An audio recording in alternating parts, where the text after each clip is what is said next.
Welcome to Papa Junk Shop. Well, I've been hearing about all these inexpensive batteries. They needed a couple more, so I went on eBay and looked for a bargain. These were like 125, 26, something like that. It's a Humsienk. So this one wasn't a free one. I bought two of them to go along with two other batteries for my 48 volt system. I'm going to mix two of one brand and two of another as kind of an experiment. These just came. I'm going to warm them up before I try to charge them because it's only 17 degrees, and if they sat on the FedEx truck overnight, then might be damaging. These don't have cold protection, I don't believe. So get a manual, some bolts, normal, pretty much normal packing. I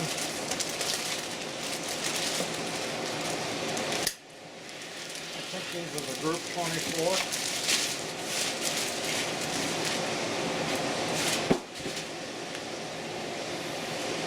I've seen a couple of different versions of this in other people's reviews. So I think I'm going to pop one of these apart, see which version we have. So I'm going to get them out of the box, get them warmed up, and we'll go from there.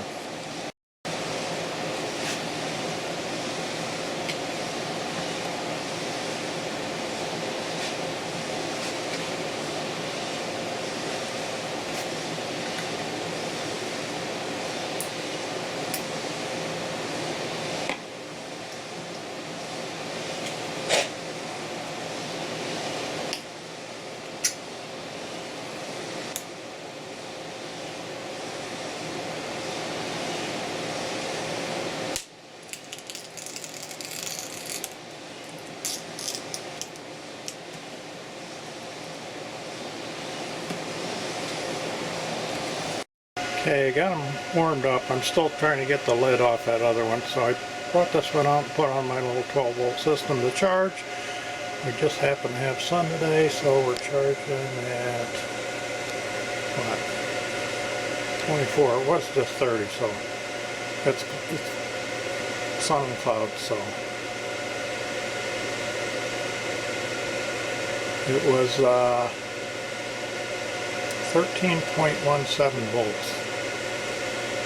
Before we hooked it up, I checked it. So they were both at. So that's just about where they should be. So gonna continue trying to get the top off the other one while this one's charging.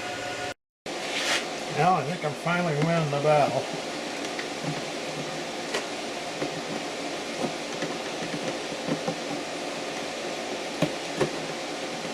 You don't want to give her up though.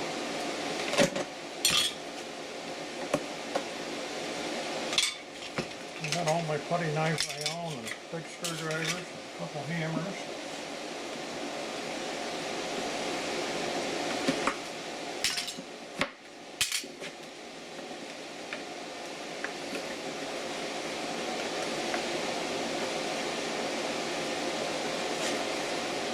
And the front's not ready to give it up yet.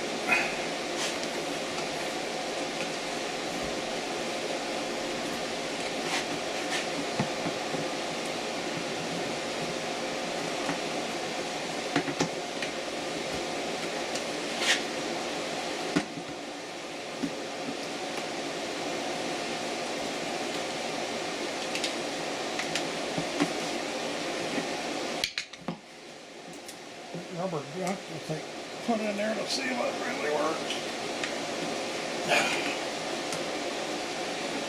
Now, give me a couple more minutes. I'll show you the inside.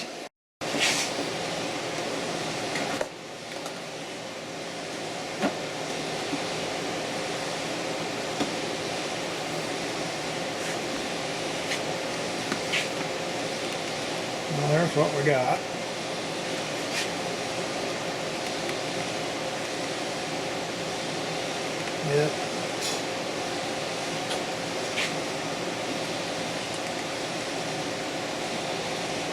It's not the one that's got the metal framework on it. So, pretty much what I expected. like we got one big cable here. It's one of the silicon ones.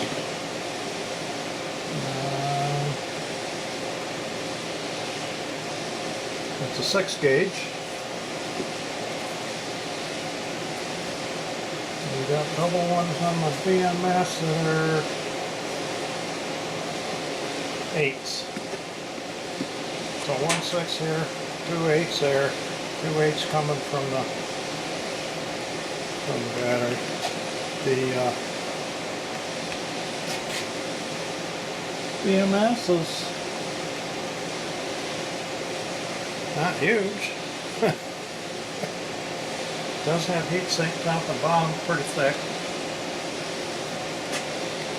Everything looks like it's secured nicely. I'm not going to pull the guts out.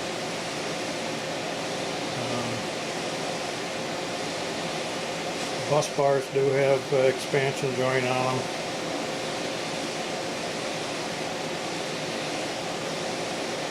The BMS balance cables got screws on them. They all got goop on them.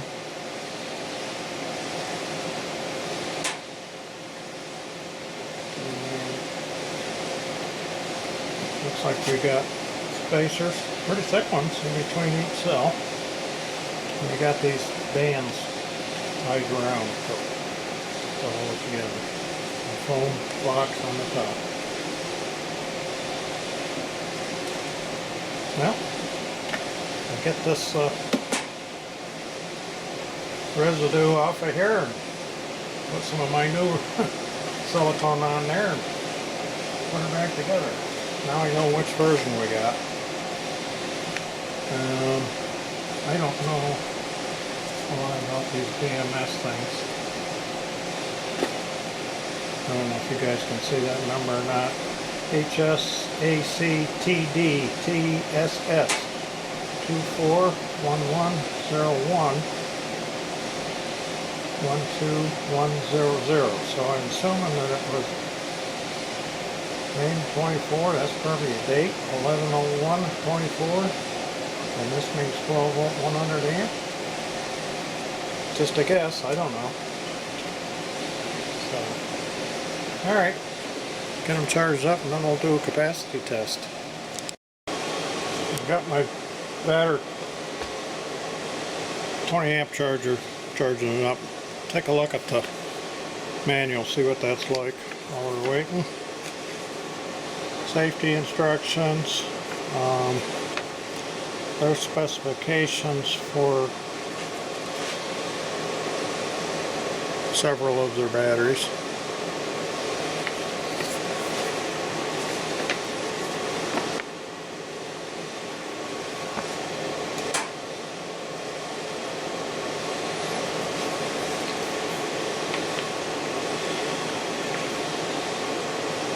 Copper wire size,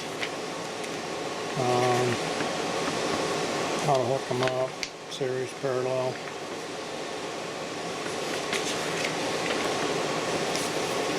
So, enough information to get you by. Nothing exceptional, but necessary information's there. I was looking at the user's manual in the troubleshooting section.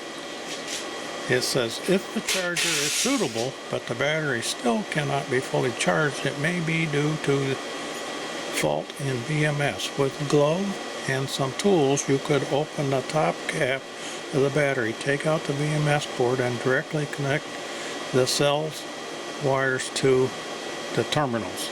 Then try to charge it without BMS. It'll be safe if you have a charger controller with protections. That seems a little iffy to me. I don't think I've ever seen that on any other manual for a battery. We're all charged up.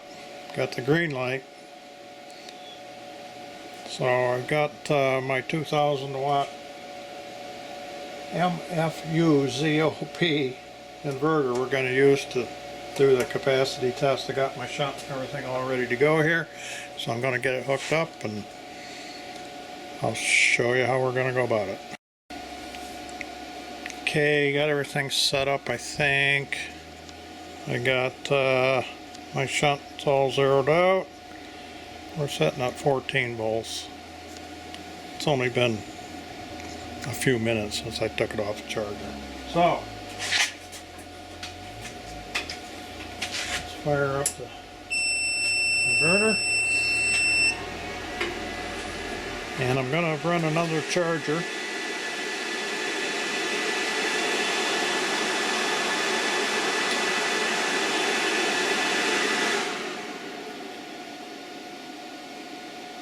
So I'm going to try to get it around 20 amps or so.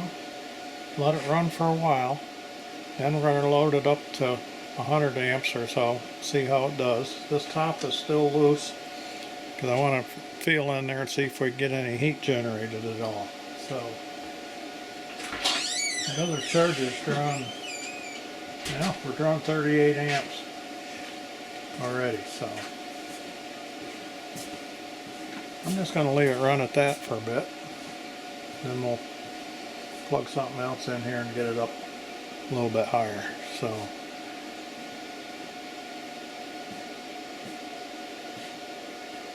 $513 watts. Let you guys see that, I think. Yeah. So we'll let her run a bit and then we'll load her up some more. Okay, we've been running that, what is it, 39 amp load now for 15 minutes, it says there. Voltage is still 12.9. 507 watts. So, got a little electric heater here I'm going to plug in. And put it on low. Okay, that dropped the fans on. So that's 93 amps. So I'm going to let that run for a bit, see how things do. The inverter says 1138 watts.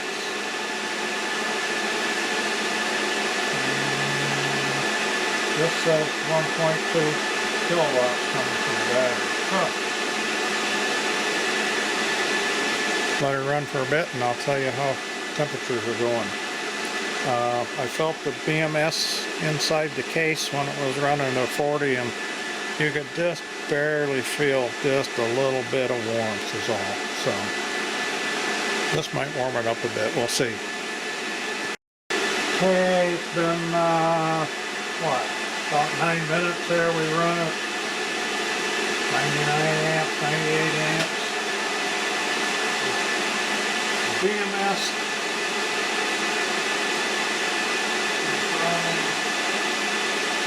about 108 degrees Fahrenheit.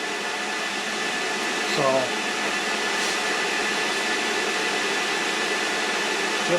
just warm to the touch. The wires are fine. You can hardly feel any warmth in anything here. So just for the fun of it, I'm going to turn that heater up on high. I don't know what will happen. According to this, the overcurrent charge protection is 150 amps and the overcurrent discharge protection is 300. So you want to make sure you put a fuse on this bugger. So I don't know why they would have it that high. Probably for a surge, for maybe trolling motor or something. So, okay, I'm going to crank that up. We'll see what this amperage goes up to. 162 amps. Voltage is still 12.1.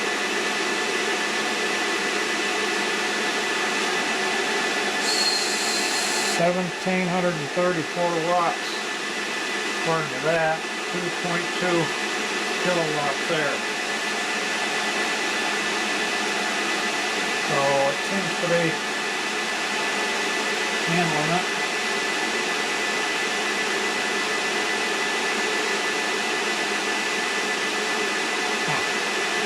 I don't like to abuse them like that. I think that's enough of that.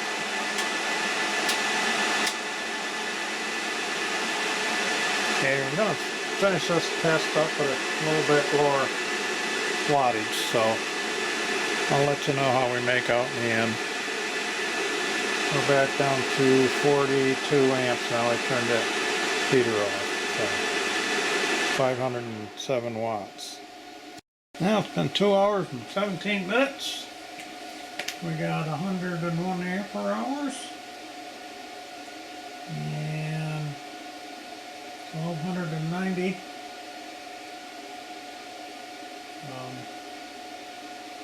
watt hours and 12.3 volts, and it's still going. So I'm gonna let her keep going.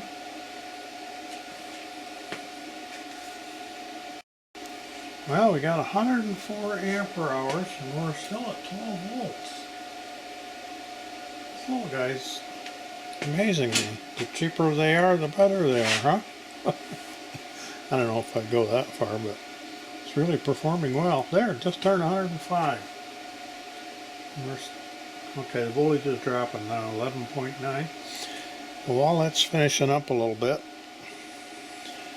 looking in the book again, and the charging low temperature protection, it says 32 and 41. And I was looking inside the battery again, and there's a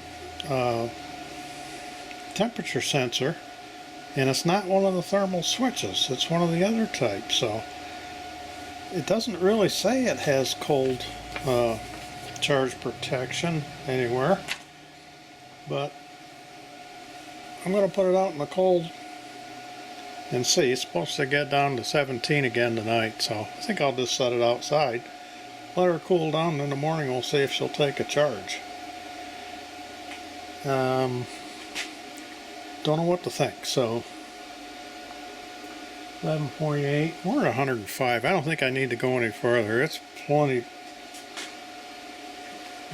good enough to pass the test, that's for sure. 1340 watt hours, so I'll see you tomorrow after we find out whether it'll take a charge or not when it's cold. Okay, got the battery cooled down. We're gonna see if it'll charge. Got my little thermometer thing here. That sensor is right there. I don't know if you can see that.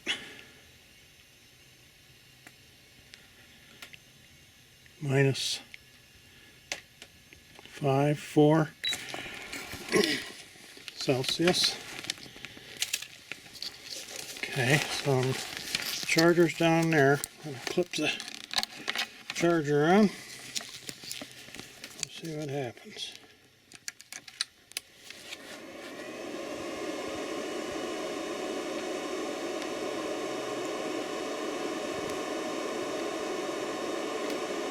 It should have shut off by now if that was a cold temperature protection, so it does not have it, I would say. I think that's going to wrap it up for testing. It seems pretty decent for the price. Bought a pair of these, and I think it was $260 for everything, shipping, tax, the whole 9 yards. I mean, I don't know how they can make them for that, really, compared to what they were a few years ago. Oh yeah, don't forget to like and subscribe. But it seemed to pass all the basic tests. Most certainly had good capacity. Didn't have any problems with the 100 amps or a little more load. I wish they wouldn't make them so they don't shut down until they have that real high amperage. But I'm going to use it for solar in a stationary application, and it'll have a 100 amp or less fuse on it, so you know, won't be a safety issue for me, but it could be for some people.